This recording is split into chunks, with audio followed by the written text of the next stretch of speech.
नमस्कार। शाम 5 बजे के बुलेटिन में आपका स्वागत है। सबसे पहले मुख्य समाचारों पर एक नजर। प्रधानमंत्री नरेंद्र मोदी ने मन की बात कार्यक्रम में कहा, संविधान हर कसौटी पर खरा उतरा। उन्होंने युवाओं से संविधान की प्रस्तावना पढ़कर वीडियो अपलोड करने की अपील की। प्रधानमंत्री नरेंद्र मोदी ने कहा, महाकुंभ में अनेकता में एकता का दृश्य देखने को मिलता है और इसकी विशेषता विविधता में है।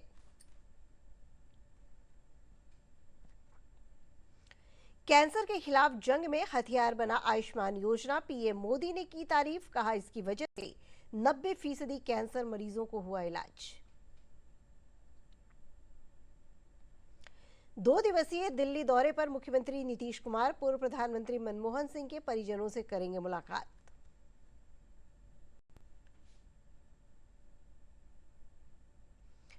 आचार्य किशोर कुणाल का कल हाजीपुर के कोनहारा घाट पर होगा अंतिम संस्कार। प्रदेश में शोक की लहर।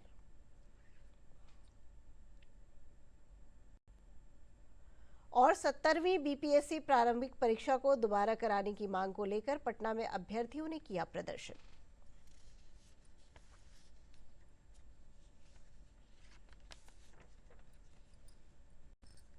समाचारों के साथ मैं अंशु अवस्थी। प्रधानमंत्री नरेंद्र मोदी ने आज मन की बात कार्यक्रम के 117वें संस्करण में कहा कि हमारे संविधान निर्माताओं ने हमें जो संविधान सौंपा है वो हर कसौटी पर खरा उतरा है। उन्होंने देश के नागरिकों को संविधान की विरासत से जोड़ने के लिए वेबसाइट की चर्चा की और आम लोगों से अपील की कि वो संविधान की प्रस्तावना पढ़कर अपना वीडियो अपलोड कर सकते हैं।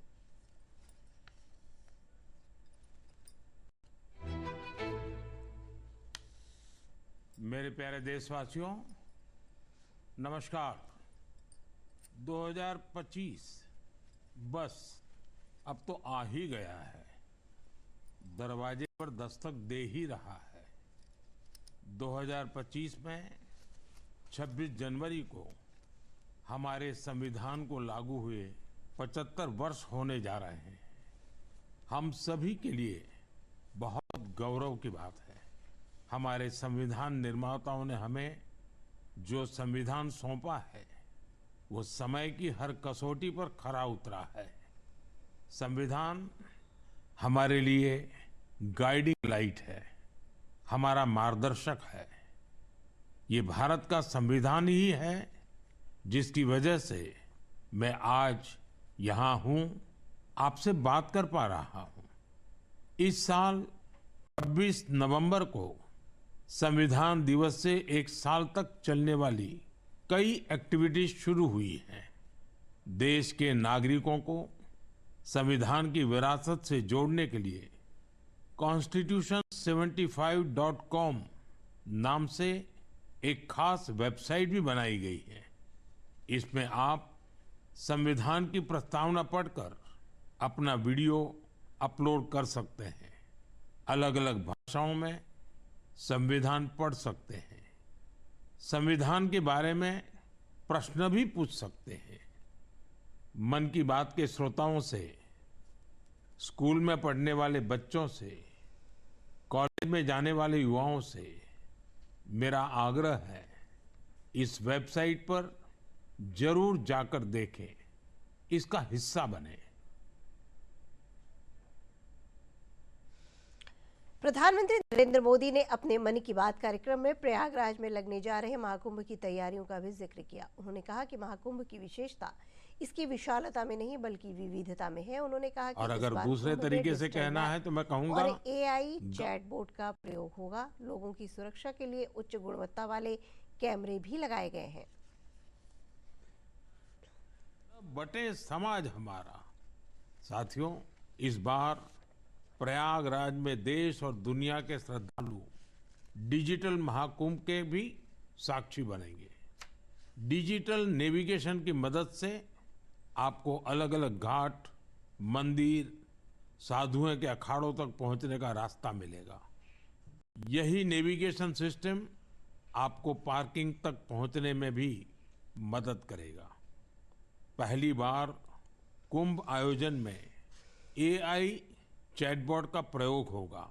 एआई चैटबॉट के माध्यम से 11 भारतीय भाषाओं में कुंभ से जुड़ी हर तरह की जानकारी हासिल की जा सकेगी।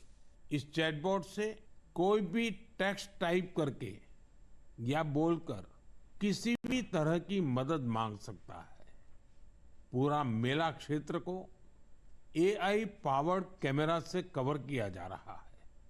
कुंभ में अगर कोई अपने परिचित से बिछड़ जाएगा तो इन कैमरों से उन्हें खोजने में भी मदद मिलेगी। श्रद्धालुओं को digital lost and found centre की सुविधा भी मिलेगी। श्रद्धालुओं को मोबाइल पर गवर्नमेंट अप्रूव्ड टूर पैकेजेस, ठहरने की जगह और होम स्टे के बारे में भी जानकारी दी जाएगी।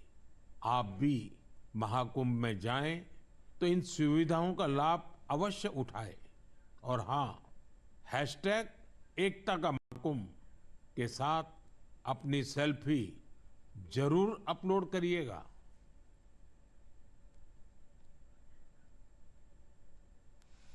प्रधानमंत्री नरेंद्र मोदी ने मन की बात कार्यक्रम में आयुष्मान भारत योजना की तारीफ करते हुए कहा कि इस योजना की वजह से कैंसर के 90% मरीजों का इलाज हो पाया। पीएम ने कहा कि कैंसर के खिलाफ जंग में ये योजना हथियार की भूमिका अदा कर रहा है।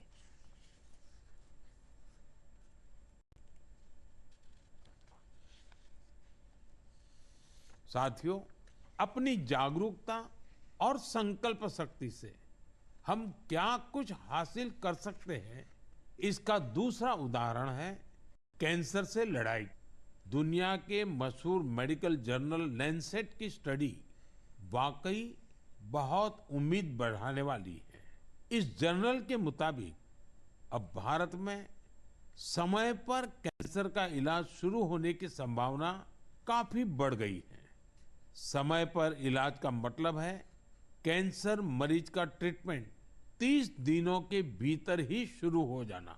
और इसमें बड़ी भूमिका निभाई है आयुष्मान भारत योजना ने। इस योजना की वजह से कैंसर के 90% मरीज समय पर अपना इलाज शुरू करा पाए हैं।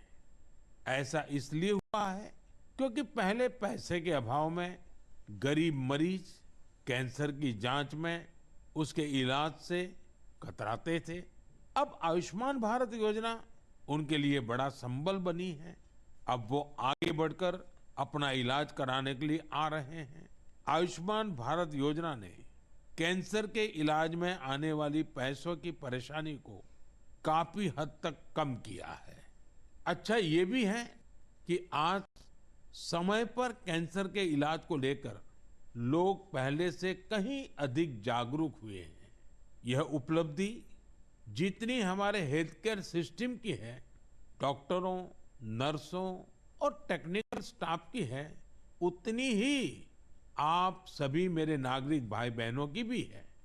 सबके प्रयास से कैंसर को हराने का संकल्प और मजबूत हुआ है।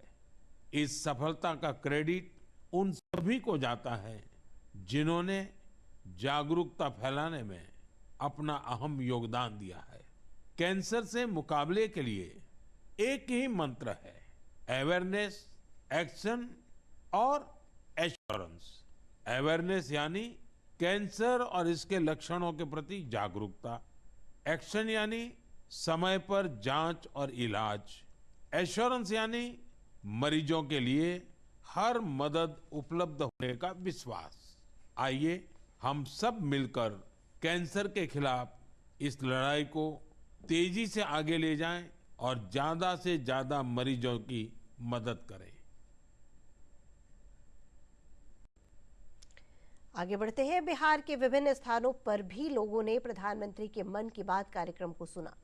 बेगूसराय और पटना स्थित विक्रम में लोगों ने एकत्रित होकर प्रधानमंत्री के मन की बात कार्यक्रम को सुना। विक्रम में पूर्व केंद्रीय मंत्री रामकृपाल यादव भी मौजूद रहे। पलायन करने को मजबूर चुनौती का सामना किया और नई सफलताएं हासिल की, दस्तावेज बन गया। आप सभी ने इस कार्यक्रम को अपनाया, अपना पॉजिटिव एनर्जी को एक साथ लाती है। मन की बात इसी पॉजिटिव एनर्जी के एम्प्लीफिकेशन का मंच बन गया। मुख्यमंत्री नीतीश कुमार आज 2 दिवसीय यात्रा पर दिल्ली पहुंच गए हैं। यहां वे पूर्व प्रधानमंत्री डॉक्टर मनमोहन सिंह के परिजनों से मिलकर सांत्वना प्रकट करेंगे। इसके साथ ही मुख्यमंत्री एनडीए गठबंधन के बड़े नेताओं से मुलाकात कर सकते हैं। ऐसे कयास लगाए जा रहे हैं कि भाजपा के शीर्ष नेताओं से मुलाकात के बाद संयुक्त प्रेस वार्ता कर बयान जारी किया जा सकता है। पिछले दिनों बिहार विधानसभा चुनाव में मुख्यमंत्री का चेहरा कौन होगा, इसको लेकर एनडीए नेताओं के अलग अलग बयानों से भ्रम पैदा हो गया था। नेता प्रतिपक्ष तेजस्वी यादव ने कहा है कि आगामी विधानसभा चुनाव के पूर्व उनकी पार्टी सदस्यता अभियान चलाकर 1 करोड़ से अधिक लोगों को अपनी पार्टी में जोड़ेगी। कल वैशाली के राघोपुर प्रखंड के मोहनपुर पंचायत में एक जनसभा को संबोधित करते हुए उन्होंने कहा कि उनकी सरकार बनने के बाद प्रदेश में विकास को नई गति मिलेगी। राघोपुर में एक डिग्री कॉलेज बनाया जाएगा। पूरा बिहार में टारगेट है कि 1 करोड़ सदस्य जो है पार्टी से हम लोग जोड़ने का काम करें। आपके रहते हुए डिग्री कॉलेज नहीं आएगा। हम बोले एकदम होगा डिग्री कॉलेज किसी भी कीमत पे।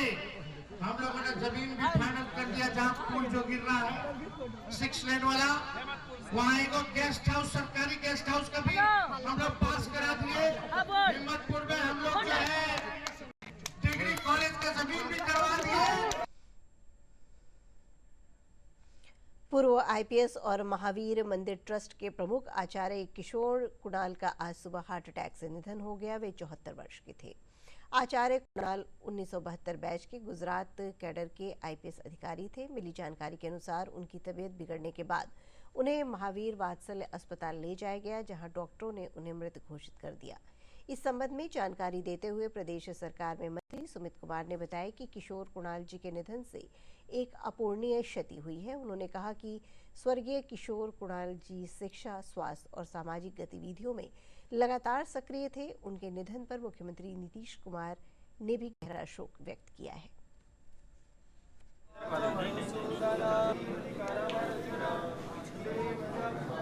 ये अपूरणीय क्षति है। एक ऐसे व्यक्ति थे जो कि शिक्षा के क्षेत्र में, स्वास्थ्य के क्षेत्र में या अन्य समाज के उत्थान में, गरीब बच्चों की पढ़ाई लिखाई, इन सब चीज़ों में इनका लगातार एक प्रयास रहता था।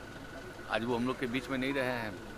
इनसे हमारा संबंध हमारे पिताजी से के समय से इनका संबंध रहा। जब छात्र जीवन में वो लोग थे तब से ये संबंध है। एक अभिभावक के तौर पर आज अभिभावक हम लोग के बीच में नहीं रहे। खाद्य उपभोक्ता मंत्री लेसी सिंह ने आज पूर्णिया में किशोर कुणाल के निधन पर शोक जताया। उन्होंने कहा कि किशोर कुणाल ने सामाजिक और धार्मिक क्षेत्र में जो योगदान दिया है उसे भुलाया नहीं जा सकता है। आचार्य किशोर कुणाल जी एक बिहार ही नहीं देश के धरोहर थे। धार्मिक क्षेत्र में उनका योगदान अतुलनीय है और बिहार और देश कभी भूल नहीं सकता है उनके योगदान को। और ईश्वर से प्रार्थना करते हैं कि ऐसे जो व्यक्तित्व थे, बिहार के धरोहर थे, एक स्तंभ थे, उनको ईश्वर श्री चरणों में स्थान दे और उनके परिवार को इस दुख की बेला में दुख सहन करने की शक्ति ईश्वर प्रदान करे। जदयू के प्रवक्ता नीरज कुमार ने कहा कि आचार्य किशोर कुणाल के निधन से मैं मर्माहत हूं। उन्होंने कहा कि किशोर कुणाल का आध्यात्मिक क्षेत्र में किया गया योगदान अहम है, जिसे दुनिया हमेशा याद रखेगी। आचार्य किशोर कुणाल भारतीय पुलिस सेवा के पूर्व पदाधिकारी। हृदय आघात से उनकी दुखद मृत्यु पीड़ाजनक और मर्मांतक है। पुलिस पदाधिकारी के रूप में उन्होंने अपनी ईमानदार छवि पेश की। विभिन्न दृष्टांत उसके उदाहरण है। आध्यात्मिक जगत में भी उन्होंने महत्वपूर्ण हस्ताक्षर किया। पटना के छोटे से महावीर मंदिर से प्राप्त आय से महावीर कैंसर संस्थान, महावीर वात्सल्य संस्थान जैसे विभिन्न संस्थाओं का निर्माण किया। सत्य और निष्ठा के साथ अपने व्यक्तिगत जीवन को उन्होंने जिया। यह निश्चित रूप से अनुकरणीय है। 70वीं बीपीएससी प्रारंभिक परीक्षा को दोबारा से आयोजित करवाने के लिए अभ्यर्थी लगातार प्रदर्शन कर रहे हैं। आज अभ्यर्थियों के एक जत्थे ने गांधी मैदान पहुंचकर आयोग के खिलाफ नारेबाजी की। उनकी मांग है कि प्रारंभिक परीक्षा को दोबारा से करवाया जाना चाहिए। इस दौरान पुलिसकर्मी अभ्यर्थियों को समझाते नजर आए। एकदम नहीं जा रहे, खड़े हम मेरा दोस्त है, नहीं जा रहे। अरे वहाँ पे जब अंदर छात्र लोग इकट्ठा हुए हैं, यहाँ पर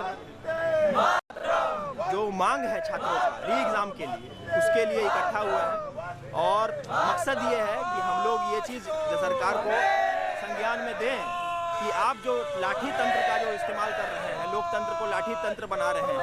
मैं यही कहूँगा कि री एग्ज़ाम होना चाहिए और अगर सरकार को लगता है कि नहीं री एग्ज़ाम नहीं होना चाहिए या सरकार को लगता है कि भाई गलत मांग है तो जांच करवाइए अच्छे तरीके से।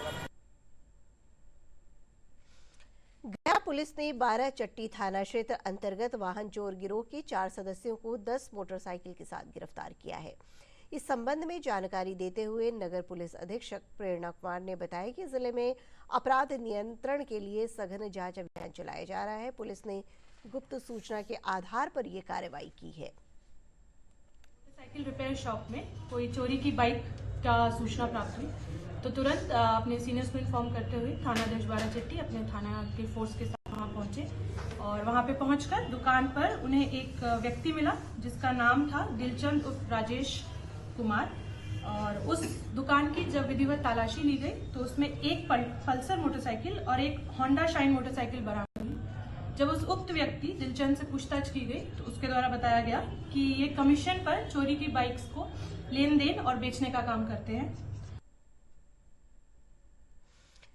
साल 2024 में बिहार में पर्यटकों की संख्या में जबरदस्त इजाफा हुआ है। केंद्रीय बजट में बिहार के औद्योगिक रसद और पर्यटन विकास के लिए 58,900 करोड़ रुपए का प्रस्ताव दिया गया है। साथ ही पूरे साल कई गतिविधियों से भरा रहा। देखिए ये रिपोर्ट।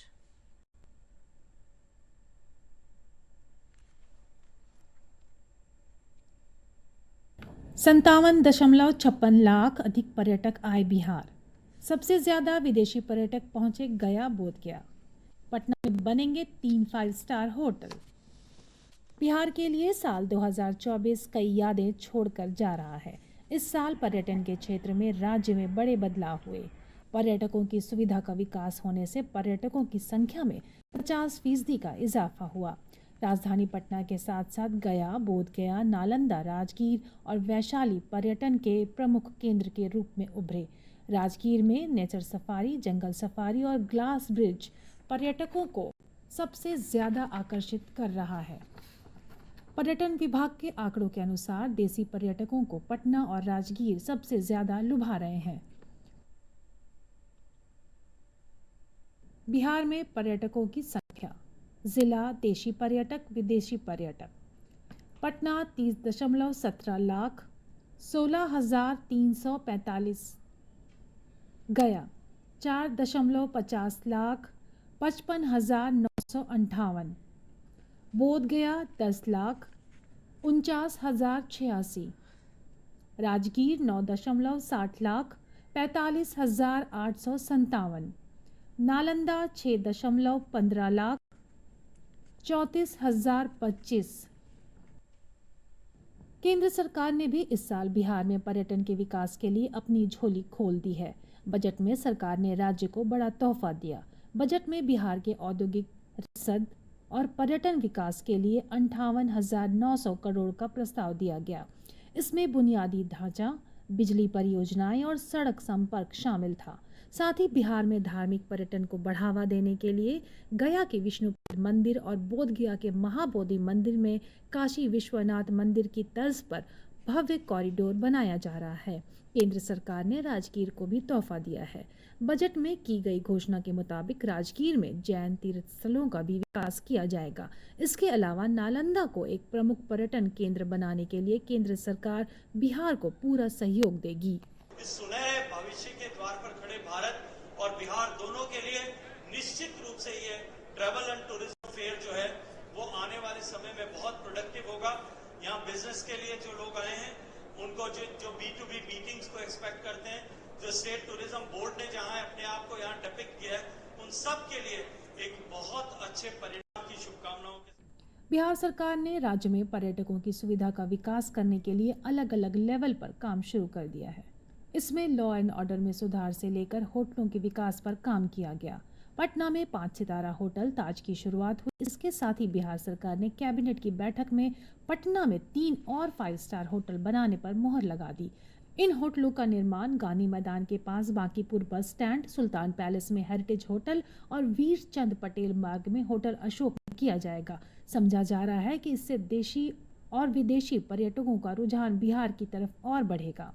पटना के लिए लोगों की वर्षों से ये मांग रही थी और इच्छा थी कि पटना में बड़े उच्च स्तरीय 5 स्टार होटल आएँ, और मुझको प्रसन्नता है आपको बताने में कि 3 स्थान पर जो पहले इनकम टैक्स गोलंबर के पास पाटलिपुत्र अशोक होटल हुआ करती थी, जो सुल्तान पैलेस हमारा है और जो पुराना बस स्टैंड है, इन तीनों स्थानों पर नए 5 star hotel public private partnership के तहत आएंगे। साल 2024 में राज्य में एडवेंचर टूरिज्म को बढ़ावा देने के लिए कई स्तरों पर काम किया गया। राज्य के पहले एडवेंचरस वाटर स्पोर्ट्स डेस्टिनेशन अमवामन की शुरुआत हुई। पश्चिम चंपारण का ये लेक पर्यटकों के लिए पूरे साल आकर्षण का केंद्र बना रहा। इसके अलावा केंद्र सरकार के पर्यटन मंत्रालय ने सहरसा जिले की मत्स्यगंधा झील के विकास के लिए और कैमूर जिले में करमचक इको टूरिज्म एडवेंचर हब विकसित करने के लिए 49.51 करोड़ रुपए की राशि दी है। मत्स्यगंधा झील परिसर में गोलाकार glass bridge, Ghat, toilet block, food court, parking, musical fountain, light and sound show और सेल्फी पॉइंट जैसी 22 आकर्षक संरचनाएं विकसित की जाएंगी। राजगीर के बाद ये बिहार का दूसरा ग्लास ब्रिज होगा। देखिए, अगर बिहार पर्यटन को हम देखें तो बिहार पर्यटन को विभिन्न श्रेणियों में हम बांट सकते हैं। हमारे यहाँ रिलीजियस एंड स्पिरिचुअल टूरिज्म, क्योंकि बिहार में सभी धर्म के आपको उसकी बहुत बड़ी भूमिका और उसका जड़ बिहार से जुड़ा हुआ है, तो स्वाभाविक रूप से वो अपनी जगह है। रामायण सर्किट की हम बात करते हैं, अब हम इको टूरिज्म की बात करते हैं, वाटरफॉल्स की बात हम करते हैं, बर्ड सेंचुरीज की बात करते हैं, टाइगर रिजर्व की हम बात करते हैं। तो अगर आप देखेंगे तो बहुत स्कोप है, और जब बेटर फैसिलिटी, होटल्स बेहतर आते हैं तो जो भी टूरिस्ट आता है वो चाहता है कि उनको एक उच्च स्तरीय रहने की सुविधा मिले, बेटर सड़क कनेक्टिविटी मिले, ताकि वो जो आए तो अच्छे से रहे। बिहार ऐसा राज्य है जहां टूरिज्म को धार्मिक स्थलों और एडवेंचर से जोड़कर काम किया जा रहा है। लिहाजा समझा जा रहा है कि आने वाले सालों में बिहार की अर्थव्यवस्था टूरिज्म से आय की बड़ी भूमिका होगी। साथ ही ये लाखों लोगों को प्रत्यक्ष और परोक्ष रोजगार भी देगा। ब्यूरो रिपोर्ट, दूरदर्शन समाचार, पटना। अगली खबर की ओर रुख करते हैं। साल 2024 में बिहार ने खेल के क्षेत्र में उल्लेखनीय प्रगति की है। राज्य में पहली बार राजगीर में खेल अकादमी की स्थापना की गई। साथ ही महिला एशियन हॉकी चैंपियंस ट्रॉफी का भी सफल आयोजन किया गया। देखिए ये रिपोर्ट।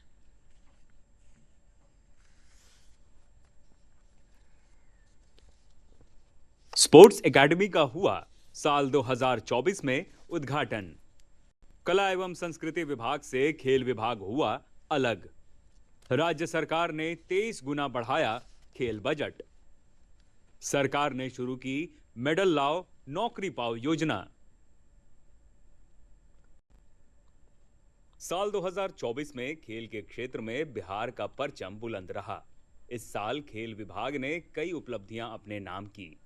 राज्य के पहले स्पोर्ट्स एकेडमी और विश्वविद्यालय का उद्घाटन सीएम नीतीश कुमार ने किया।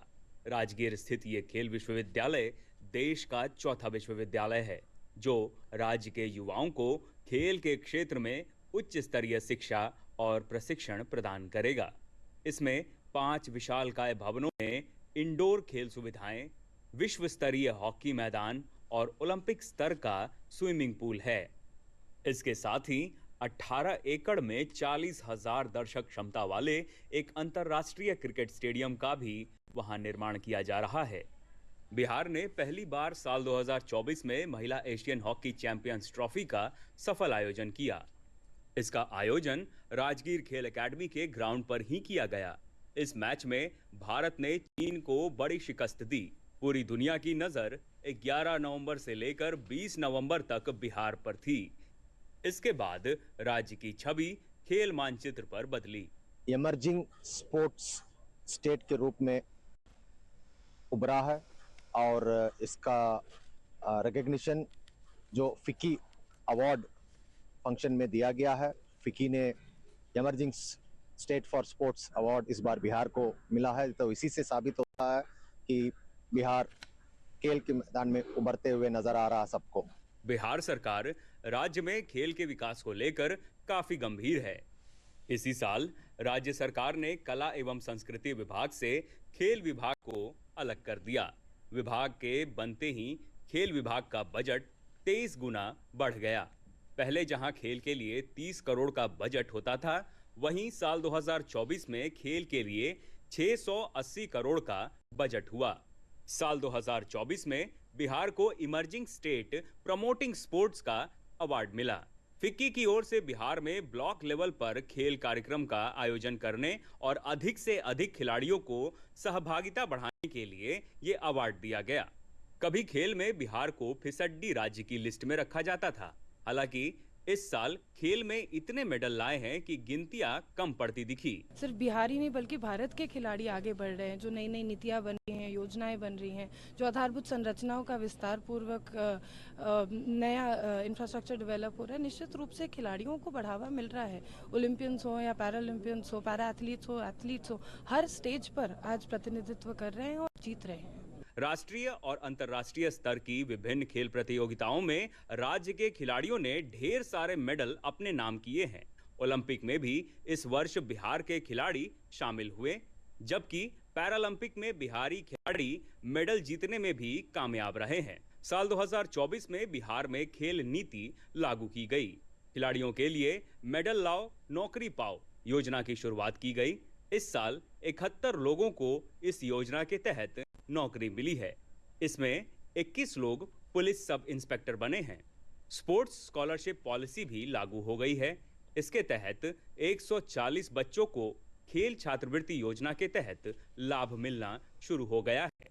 बिहार में प्रगति की ओर और माननीय मुख्यमंत्री आदरणीय श्री नीतीश कुमार जी के नेतृत्व में बिहार सरकार ने तय किया कि हम खेल को गांव-गांव तक पहुंचाने का काम करें, और उसके लिए तय हुआ कि हम पूरे सूबे के अंदर सभी पंचायत में खेल का मैदान बनाएंगे। सभी पंचायत में खेल क्लब का निर्माण होगा और वो बखूबी हो रहा है। बिहार सरकार राज्य में खिलाड़ियों को प्रोत्साहित करने के लिए हर संभव कोशिश कर रही है। गांव से लेकर शहरों तक खेल का माहौल बनाने के लिए राज्य सरकार ने 6,808 ग्राम पंचायतों में खेल मैदानों के निर्माण कार्य की शुरुआत कर दी है। इसका निर्माण मनरेगा से साल 2025 के मार्च तक पूरा करने का लक्ष्य रखा गया है। सरकार हर मैदान के निर्माण के लिए 10 लाख रुपए खर्च करेगी। ब्यूरो रिपोर्ट, दूरदर्शन समाचार, पटना। अररिया जिले की शाही पैलेस में बज़्म हसन की ओर से जुबैरुल हसन गाफिल की पुण्य स्मृति में शामी गजल का आयोजन हुआ। कार्यक्रम में गायिका रेहाना नवाब और रंजना झा ने गजलों की प्रस्तुति देकर लोगों को मंत्रमुग्ध कर दिया। आयोजक असलम हसन ने बताया कि साहित्य, संस्कृति और कला के क्षेत्र में बेहतरीन कार्य करने वाले लोगों को हर साल जुबैरुल हसन गाफिल मेमोरियल अवार्ड दिया जाएगा। जनाब, और अब अंत में मुख्य समाचारों पर एक नजर फिर से डालते हैं।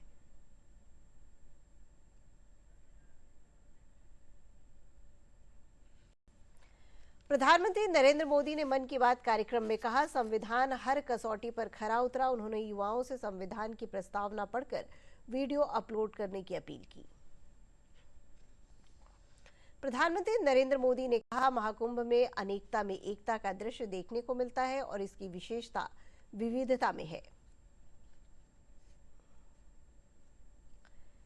कैंसर के खिलाफ जंग में हथियार बना आयुष्मान योजना, पीएम मोदी ने की तारीफ। कहा, इसकी वजह से 90% कैंसर मरीजों का हुआ इलाज। 2 दिवसीय दिल्ली दौरे पर मुख्यमंत्री नीतीश कुमार पूर्व प्रधानमंत्री मनमोहन सिंह के परिजनों से करेंगे मुलाकात।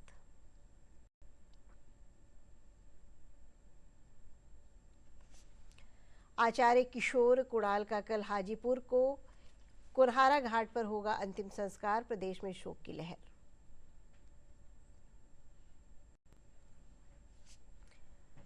और 70वीं बीपीएससी प्रारंभिक परीक्षा को दोबारा कराने की मांग को लेकर पटना में अभ्यर्थियों ने किया प्रदर्शन।